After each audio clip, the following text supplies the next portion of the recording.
Chers amis, une fois encore, à l'occasion d'un dimanche, je vous rejoins par cette vidéo pour continuer à vous servir comme prêtre, continuer à vous annoncer la parole de Dieu et surtout vous aider à trouver en elle une richesse pour votre vie.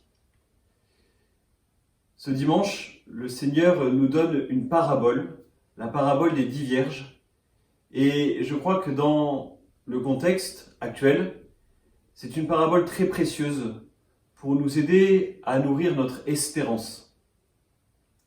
Cette parabole, que dit-elle? C'est dans un contexte de noces, c'est donc un contexte de joie, et il y a 10 jeunes filles. 5 sont prévoyantes, 5 sont insouciantes. Si les 5 premières sont prévoyantes, c'est parce qu'elles ont su se préparer à la rencontre, à la venue de l'époux, qui allait se réaliser dans un temps indéterminé. Cette parabole, chers amis, elle nous donne le sens de notre vie. Nous sommes faits pour aller à la rencontre de l'époux, au moment venu. Mais dès maintenant, il y a un appel, un enjeu urgent à nous disposer, à nous préparer. Comment se préparent ces 5 jeunes filles prévoyantes? Elles ont, avec leur lampe à huile, pris des réserves d'huile.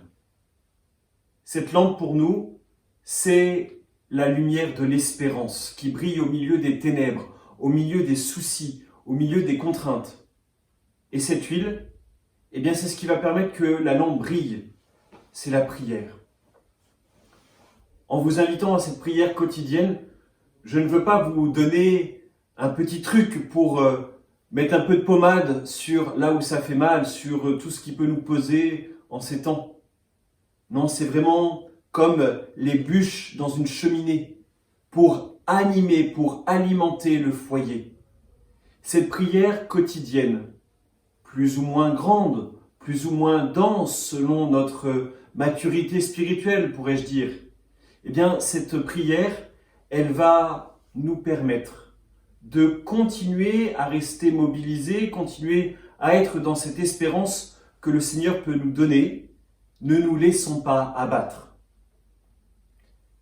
Si je vous invite à cela, c'est parce que c'est pour moi, prêtre, une des leçons du premier confinement. Je pensais que le manque de célébration, que le manque de vie de l'Église allait susciter le désir. Or, bien souvent, j'ai rencontré l'abattement, le refroidissement, la prise de distance. Parce que nous étions finalement dans notre cœur restés confinés. Nous ne devons pas prendre ce chemin-là. Nous devons prendre le chemin de la mobilisation, de la vigilance, de la veille. Alors, peut-être que cette semaine, chacun d'entre vous, quel que soit son âge, va pouvoir trouver un petit moyen de prier chaque jour pour que la lampe de l'espérance continue d'être alimentée par la relation avec le Seigneur. Que la phrase du psaume de ce dimanche nous entraîne: Dieu, tu es mon Dieu, je te cherche dès l'aube, mon âme a soif de toi.